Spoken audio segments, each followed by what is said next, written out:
Concept of free energy.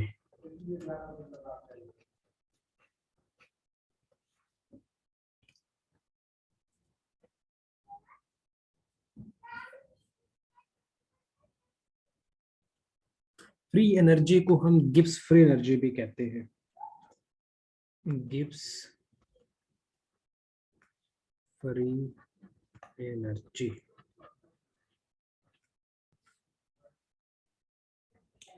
इसका symbol होता है जी। इसको कैपिटल जी से डिनोट करते हैं, गिब्स फ्री एनर्जी को या फ्री एनर्जी को। फ्री एनर्जी हमको बताता क्या है?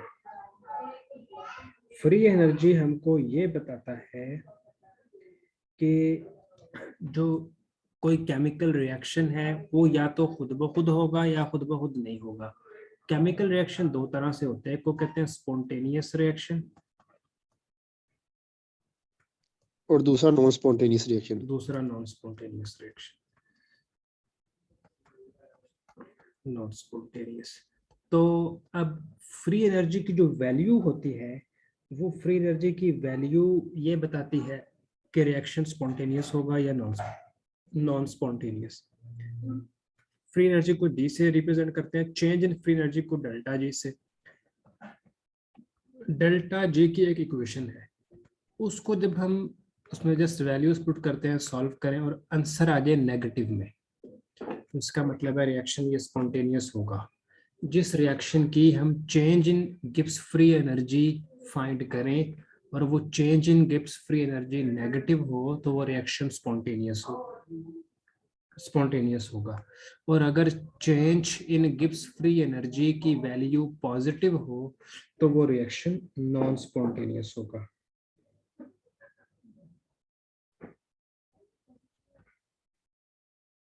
तो हम कहते हैं कि जो गिब्स फ्री एनर्जी है वो स्पॉन्टेनिटी ऑफ केमिकल रिएक्शन को बताती है, यानी वो ये बताती है कि केमिकल रिएक्शन खुद ब खुद होगा या फिर खुद ब खुद नहीं होगा।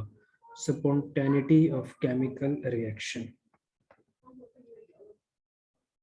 स्पॉन्टेनियस रिएक्शन वो होते हैं जो विदाउट एनी इनपुट एनर्जी के हों, मतलब जो खुद ब खुद हो जाए।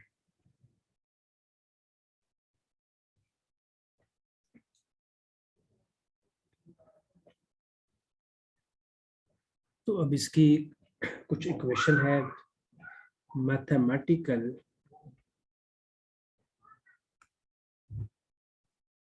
Equation of Gibbs free energy.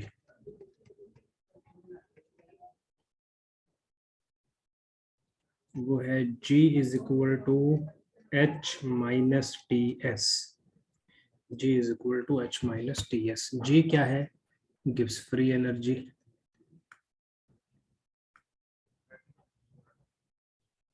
H क्या है? इंथैल्पी। इंथैल्पी कहते हैं total heat content of A system. Total heat content of A system, मसलन किसी सिस्टम में जितनी भी हीट है, एनर्जी है, उसको हम उसकी इंथैल्पी कह देते हैं। टी टेम्परेचर को, और एस किसको कहते हैं? एंट्रोपी को।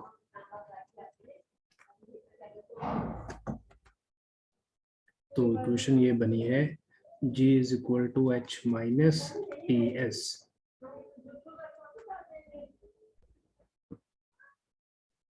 अब फर्ज करें हमारे पास कोई सिस्टम है। सिस्टम मीन कोई इंजन नहीं, सिस्टम मीन कोई ऐसी चीज जो अंडर स्टडी है, अंडर कंसिडरेशन है। केमिस्ट्री में वो कोई ना कोई केमिकल रिएक्शन होता है।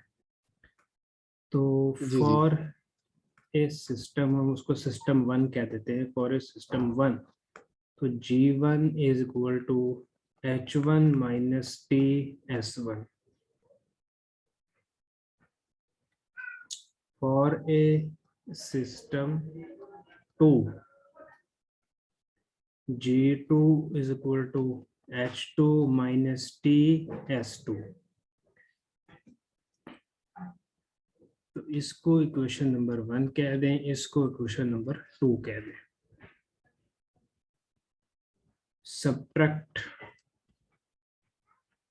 subtracting equation 2 from equation 1, equation 2 में से इक्वेशन 1 को सब्ट्रैक्ट करना है। इक्वेशन 2 क्या है, G2, इक्वेशन 1 क्या है, G1। तो इक्वेशन 2 क्या है, H2 माइनस TS2, इसमें से सब्ट्रैक्ट कर दें इक्वेशन 1, तो ये वाला माइनस है, ये प्लस हो जाएगा जब हम सब्ट्रैक्ट करेंगे।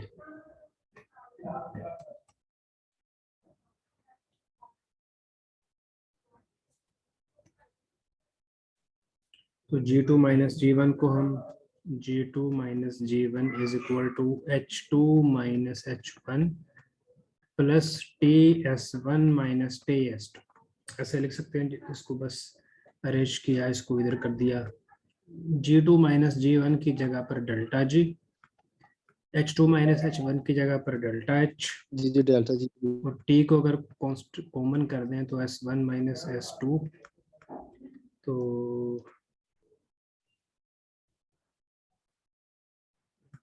Delta H minus T delta S, तो यहाँ पर T डेल्टा S हो जाएगा। तो ये एक और इक्वेशन बन गई। ये भी वही इक्वेशन है जो पहली वाली है, बस सिर्फ चेंज के लिए हमने यहाँ पर डेल्टा डेल्टा का साइन लगा दिया। अच्छा सॉरी सर, ये एस क्या बताया था, क्या है? एस एंट्रोपी, एंट्रोपी जो एस जी जी, है और एच? ये एंट्रोपी है, और ये जो एच है ये इंथाल्पी है। जी जी ठीक है, समझ गया। इंथाल्पी मतलब total heat content of A system. किसी भी सिस्टम की जो टोटल हीट है वो उसको कहते हैं इसकी इतनी इंथाल्पी है। T टेम्परेचर है, G गिब्स फ्री एनर्जी है। तो इस इक्वेशन से आगे चलते हैं। Delta G is equal to delta H minus T delta S। इसको पीछे किसी क्वेश्चन को हमने कोई नंबर दिया है, तो इसको क्वेश्चन नंबर 3 कह दें। तो ये होगी question number 3। We now, according to definition of entropy, according to definition of entropy, delta S is equal to Q reversible over T। तो इस T को यहाँ पर ले जाएं तो T delta S is equal to Q reversible, equation 4।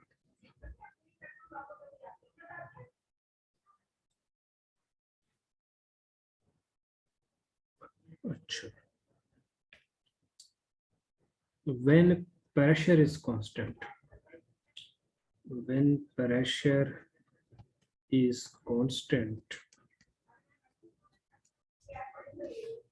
तो एक इक्वेशन हमारे पास होती है इंथाल्पी की। We now change in enthalpy delta H is equal to delta H is equal to delta E plus P delta V। ये एक equation होती है, इसको इक्वेशन नंबर 5 कह दें।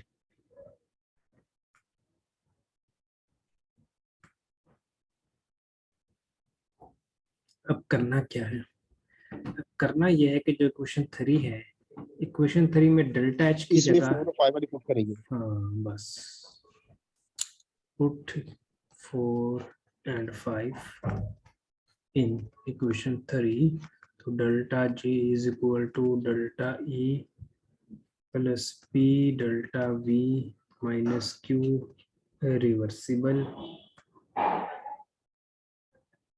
तो delta G is equal to delta E minus Q reversible plus P delta V, इसको पहले लिख दिया उसको बाद में लिख दिया, और ये इक्वेशन 6 बन गए।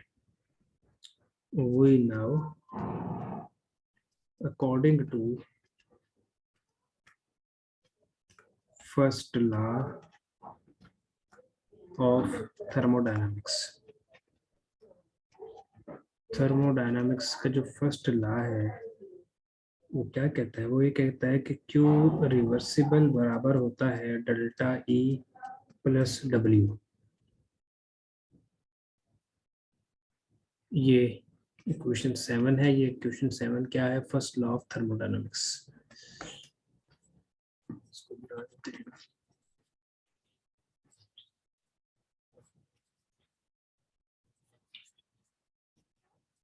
तो अब यूं करते हैं कि क्वेश्चन 6 के अंदर इक्वेशन 7 को पुट कर देते हैं।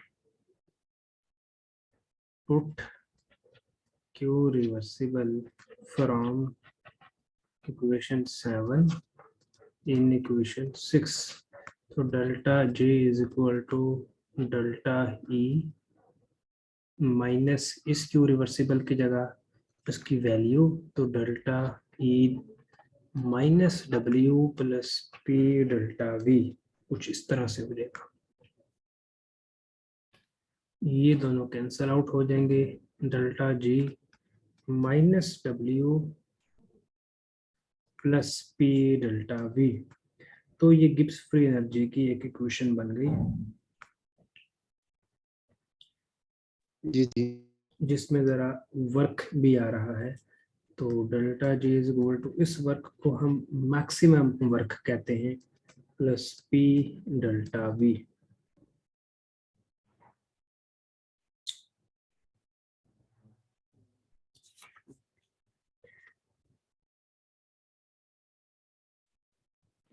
एक मिनट में इस W जहाँ पे हम इसकी वर्क की जो जी है जी P is equal W is equal PdV नहीं पुट कर सकते? कर सकते हैं। एक मिनट इसको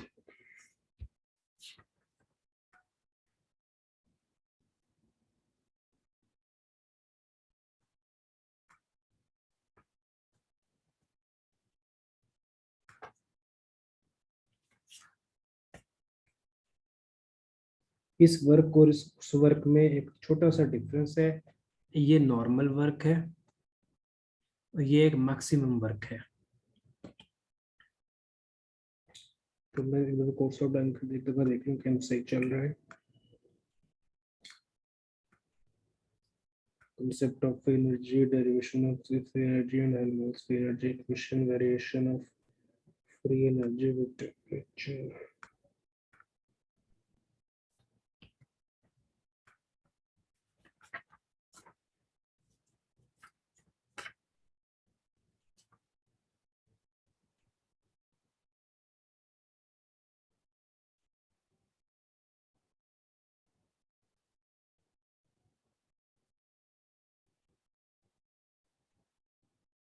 ठीक है,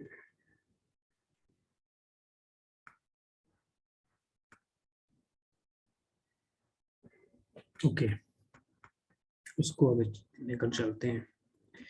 delta G is equal to minus W maximum plus P delta V. अगर हम यूं करें कि इस डब्ल्यू की जगह भी पी डेल्टा वी पुट कर दें, फिर तो सारी डेरिवेशन जीरो हो गई। तो हमें यहाँ पर यह समझना है कि दोनों वर्क में फर्क है। क्या फर्क है वो हम देखते हैं।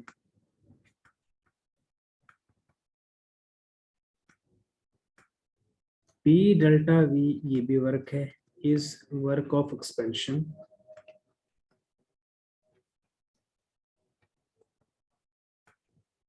जबकि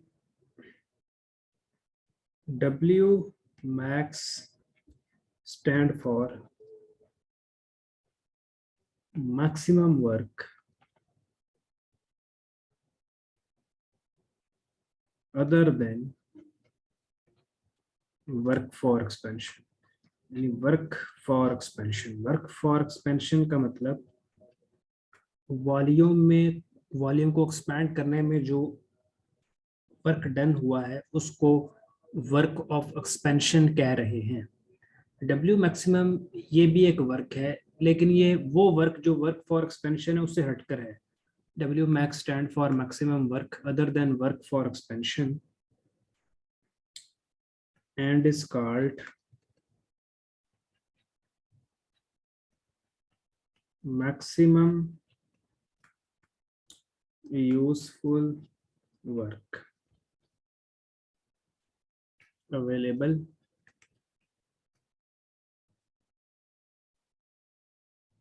from the process. अच्छा, तो इस इक्वेशन को अगर हम समराइज करें कि हमने इसमें क्या समझने की कोशिश की है, तो पहले तो हमने कॉन्सेप्ट ऑफ फ्री एनर्जी को देखा है कि फ्री एनर्जी का कॉन्सेप्ट क्या है. कि एनर्जी की वो अमाउंट जो हमको ये बताती है कि रिएक्शन स्पॉन्टेनियस होगा या नॉन स्पॉन्टेनियस होगा. फिर हमने एक mathematical equation of free energy को देखा. फिर हमने फिजिकल केमिस्ट्री में बस इक्वेशंस के साथ कुछ इस तरह से खेलना होता है, कहीं से दो इक्वेशंस ले ली, कोई वैल्यू पुट कर दी, कोई ना कोई एक इक्वेशन बनानी होती है. तो हमने इस तरह करते करते इक्वेशन 3 तक पहुंचे. अब इक्वेशन 3 और इक्वेशन 1 में कोई फर्क नहीं है. हम यूं भी कर सकते थे. इक्वेशन 1 है g equal to h minus T S, तो हम कहते हैं for change at constant temperature, G की जगह डेल्टा जी कर देते, एच की जगह डेल्टा एच कर देते, टी कांस्टेंट रहता है, इस एस की जगह डेल्टा एस कर देते, तो भी इक्वेशन 3 बन जाती है. बहरहाल हमने थोड़ा पेज भरा तो इस इक्वेशन 3 बना ली. फिर इक्वेशन 3 बनाने के बाद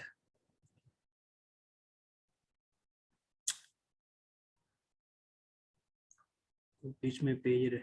इक्वेशन 3 बनाने के बाद कोई पेज है, अच्छा कोई, हाँ ठीक है, कुछ पेज हमने बीच में मिटाया इसलिए वो पीछे रह गया, मिट गया. वो नाउ चेंज इन इंथाल्पी. हम इस इंथाल्पी वाली साइड पर आए, इंथाल्पी वाली इक्वेशन लगाई, फिर इंथाल्पी वाली इक्वेशन को पुट किया, और फिर करते करते क्यू रिवर्सिबल वाला फार्मूला लगाया, और कुछ कट गया कुछ बच गया, इस इक्वेशन तक पहुंच गए. अब आपने ये देखना है कि जो आपके पास बुक है उसमें ये गिब्स फ्री एनर्जी वाली इक्वेशंस किस तरह से लिखी गई हैं. क्या उन्होंने भी यही फाइनल इक्वेशन निकाली है या क्या इक्वेशन निकाली है. आमतौर पर जो गिब्स फ्री एनर्जी की इक्वेशन बनती होती है वो ये रखी जाती है, delta G is equal to delta H minus T delta S. ये इक्वेशन बनाई जाती है. तो आपने देखना है कि आपकी बुक में जो गिब्स फ्री एनर्जी वाला टॉपिक है उसके जी ऐसे बनी होती है. जी मैं देख लूंगा. ठीक है. तो इसके बाद हमारा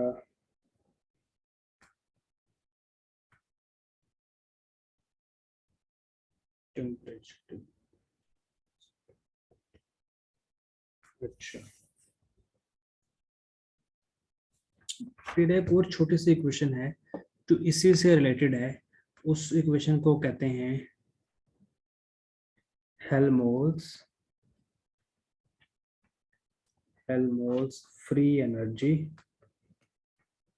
हेल्महोल्ट्ज फ्री एनर्जी, इसका दूसरा नाम होता है work function. Helmholtz free energy work function. ये क्या होता है, हेल्महोल्ट्ज फ्री एनर्जी क्या होती है, इसकी डेफिनेशन ये है.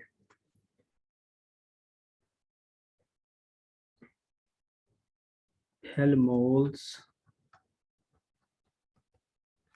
फ्री एनर्जी, इसका सिंबल होता है capital A, is thermodynamic, is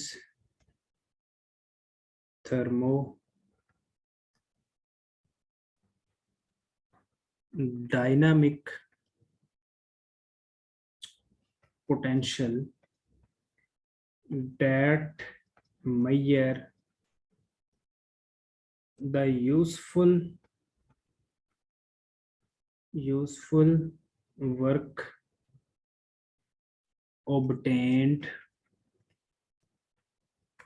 from a closed thermodynamic system at constant temperature and volume. Helmholtz free energy क्या है? Helmholtz free energy is a thermodynamic potential, मतलब कोई थर्मोडायनामिक प्रॉपर्टी है that measure the useful work, उस यानी ये भी हमको एक वर्क की अमाउंट कैलकुलेट करने में हेल्प करती है जो कि मिलता है that obtained from a close thermodynamic system at constant temperature and volume.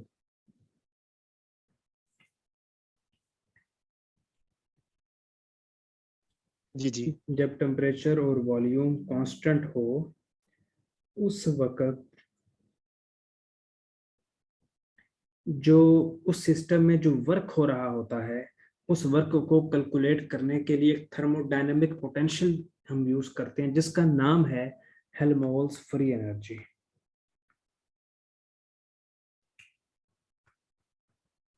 अभी इसको देखते हैं, इसकी क्वेश्चन बिल्कुल ऐसे बनती है।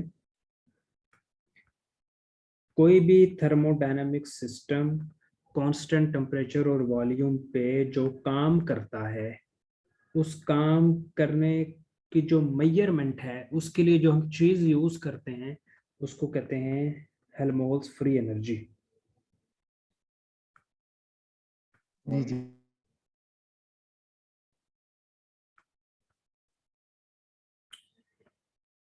इसका सिंबल होता है कैपिटल ए और इसकी इक्वेशन होती है मैथमेटिकल इक्वेशन होती है बिल्कुल वैसे जैसे गिब्स फ्री एनर्जी की है। A is equal to E minus T S. A is equal to E minus T S.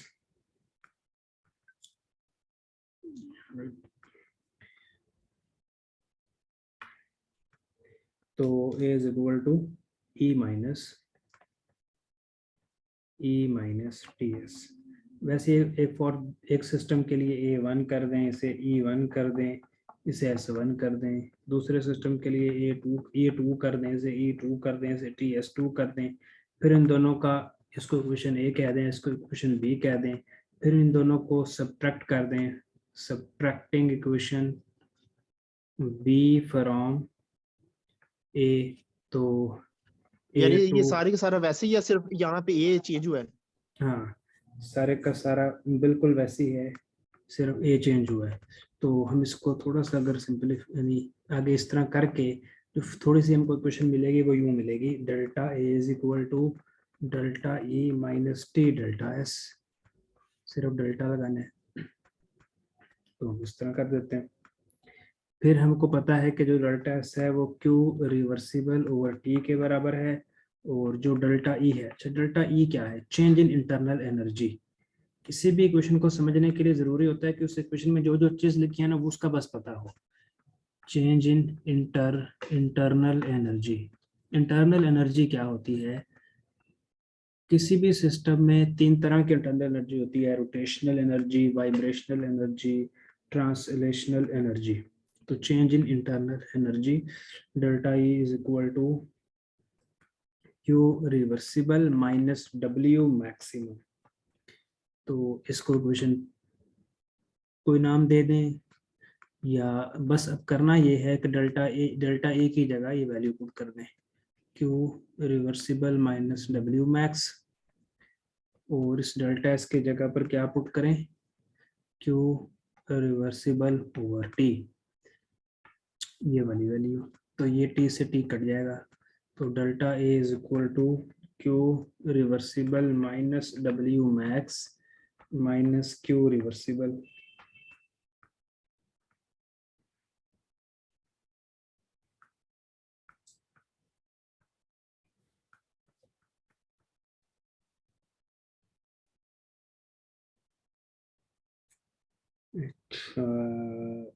इसको भी यहीं पे छोड़ दें।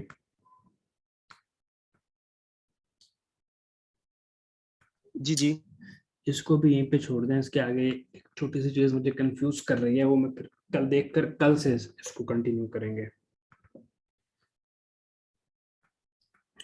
ठीक है सर। ठीक है।